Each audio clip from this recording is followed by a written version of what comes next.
मोहम्मद रिजवानुल्लाह की रिपोर्ट के मुताबिक city Burewala Madina flying coach Chaudhry Nisar Ahmed Arai Sahab की तरफ से रोजाना की बुनियाद पर हर खास आम अफराद के लिए पुरतकल्लफ और पुरखालूस मदीना फ्लाइंग कोच अड्डे पर अफ्तार दस्तोखा का एहतमाम किया जाता है। चौधरी निसार अहमद अराई अपनी शानदार रवायत को बरकरार रखते हुए इस रमजानुल मुबारक में भी रोजाना अफ्तार दस्तोखा का एहतमाम किया, जिसमें रोजाना सैकड़ों अफराद इस अफ्तार दस्तोखा से रोजे की अफ्तारी करते हैं।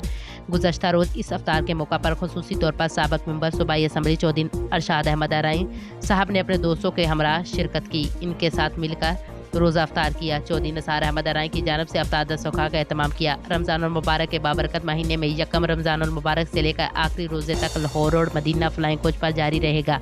इस मौका पर चौधरी निसार अहमद अराई साहब के लिए दुआ की कि अल्लाह ताला इनको सेहत तंदुरुस्ती वाली लंबी ज़िंदगी अता फरमाए और अल्लाह ताला इनकी इस कावश को कबूल फरमाए, इनकी नेक ख्वाहिशात पूरी फरमाए। आमीन।